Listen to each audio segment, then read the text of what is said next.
అదృశ్య ప్రేమ ఎపిసోడ్ 24. గత ఎపిసోడ్ లో ఆర్య అక్బర్ ని కూల్ డ్రింక్ షాప్ దగ్గర కలుస్తాడు. ఆర్య తన గతం గురించి అక్బర్ కి పూర్తిగా వివరిస్తాడు. కానీ తను బ్లాక్ డ్రాగన్ అన్న విషయం మాత్రం చెప్పడు. అక్బర్ కి కాల్ రావటంతో హడావిడిగా అక్కడి నుంచి వెళ్ళిపోతాడు. ఆర్య మొబైల్ నంబర్ తీసుకుని సాయంత్రం 7 తర్వాత లొకేషన్ కి రమ్మని మెసేజ్ చేస్తాడు. ఆ మెసేజ్ చూసిన ఆర్య లొకేషన్ దగ్గరికి వస్తాడు. తర్వాత కథ ఎటు మలుపు తిరగబోతుందో మనం ఈ ఎపిసోడ్ లో తెలుసుకుందాం. అదృశ్య ప్రేమ ఈ స్టోరీ మీకు పూర్తిగా అర్థం కావాలి అంటే ఎపిసోడ్ 1 నుంచి ఫాలో అయితే ఈ స్టోరీ చాలా ఇంట్రెస్టింగ్ గా ఉంటుంది. ఈ స్టోరీ గురించి మీరేమనుకుంటున్నారో దయచేసి మాకు కామెంట్స్ రూపంలో తెలియజేయవలసిందిగా కోరుతున్నాము. ఇప్పుడు మనం ఆలస్యం చేయకుండా కథలోకి వెళ్ళిపోదాం. భయంకరమైన వాతావరణం, వింతైన ప్రదేశం. సాయంత్రం 7 గంటలు దాటింది. చుట్టూ మాత్రం గాఢమైన చీకటి కమ్ముకుంది. పక్షులు కిలకిలలు ఆగిపోయాయి.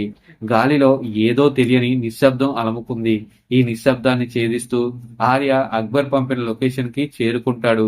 అది పాడుబడిన ఫ్యాక్టరీ. తుప్పుపట్టిన ఇనపరేకులు గాలికి అటూ ఇటూ ఊగుతున్నాయి. వాటి మధ్యలో కేవలం ఒకే ఒక్క చిన్న లైట్ వెలుగులో అక్బర్ నిలబడి ఉన్నాడు. అతని ముఖం పైన ఏదో తెలియని శాంతం, ఆందోళన కలిసిన భావం కనిపిస్తుంది. ఆర్య నిశ్శబ్దంగా అక్బర్ వైపు నడుస్తున్నాడు. అతడి మనసులో అలజడి మొదలైంది. ఉదయం హడావిడిగా వెళ్ళిన వ్యక్తి ఇప్పుడు ఇంత ప్రశాంతంగా ఉన్నాడేంటి అని ఆర్యకి ఆశ్చర్యం కలుగుతుంది. ఆర్య అక్బర్ దగ్గరికి చేరుకోగానే అక్బర్ కళ్ళలో ఏదో తెలియని సంతోషం ఉప్పొంగిపోతుంది. రాబాబు కూర్చో అని పక్కనే ఉన్న చెక్క కుర్చీని చూపిస్తాడు. ఆర్యకి ఏమీ అర్థం కాదు. ఏంటి అక్బర్, పొద్దున్నే అంత హడావిడిగా మాట్లాడి నువ్వు ఇప్పుడు ఇంత మర్యాదలు చేస్తున్నావు, అసలు ఏం జరిగింది అని అయోమయంగా అడుగుతాడు. అక్బర్ ఆర్య ముఖంలోకి చూస్తూ, నిన్ను చూస్తుంటే అచ్చు మీ నాన్నగారు అమర్ సార్ని చూసినట్లే ఉంది అని అంటాడు. అతని గొంతులో కృతజ్ఞత, ప్రేమ స్పష్టంగా వినిపిస్తున్నాయి. మీ నాన్నగారి వల్లే నేనింత గొప్ప పొజిషన్లోకి రాగలిగాను. నువ్వు ఉదయం అమర్ కొడుకుని అని చెప్పినప్పుడు నాకు చాలా సంతోషం వేసింది.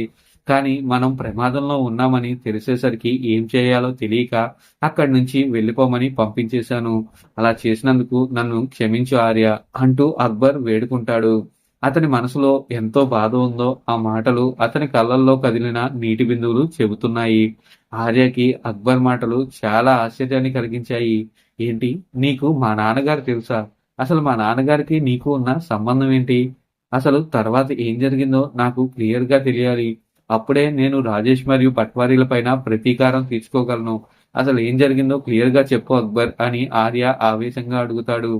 ఆర్య మాటలు విన్న అక్బర్ ఒక నిట్టూర్పు విడిచి, నీకు అన్ని విషయాలు చెప్తాను ఆర్య అని మొదలు పెడతాడు. అక్బర్ తన గతాన్ని తలుచుకుంటూ అతని గొంతులో ఆనందం, గౌరవం వినిపిస్తాయి. మీ నాన్నగారు చాలా మంచివారు.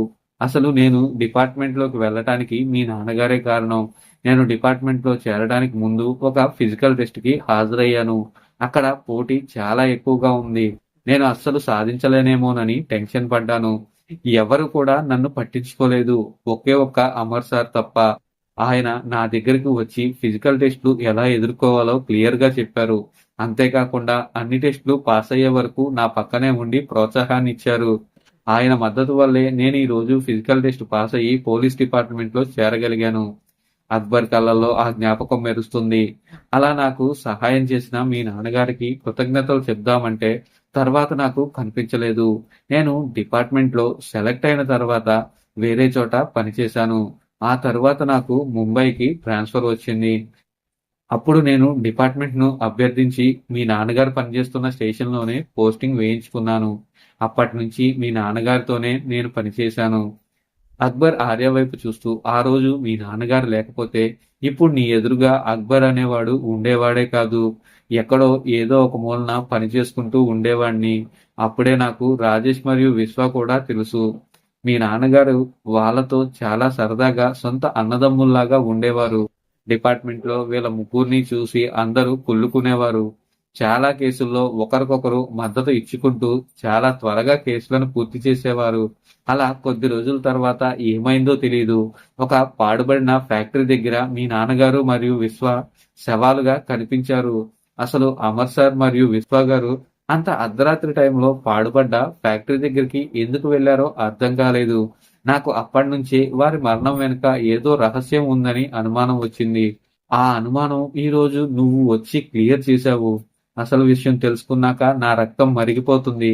రాజేష్‌ని చంపితే గాని అది చల్లారదు.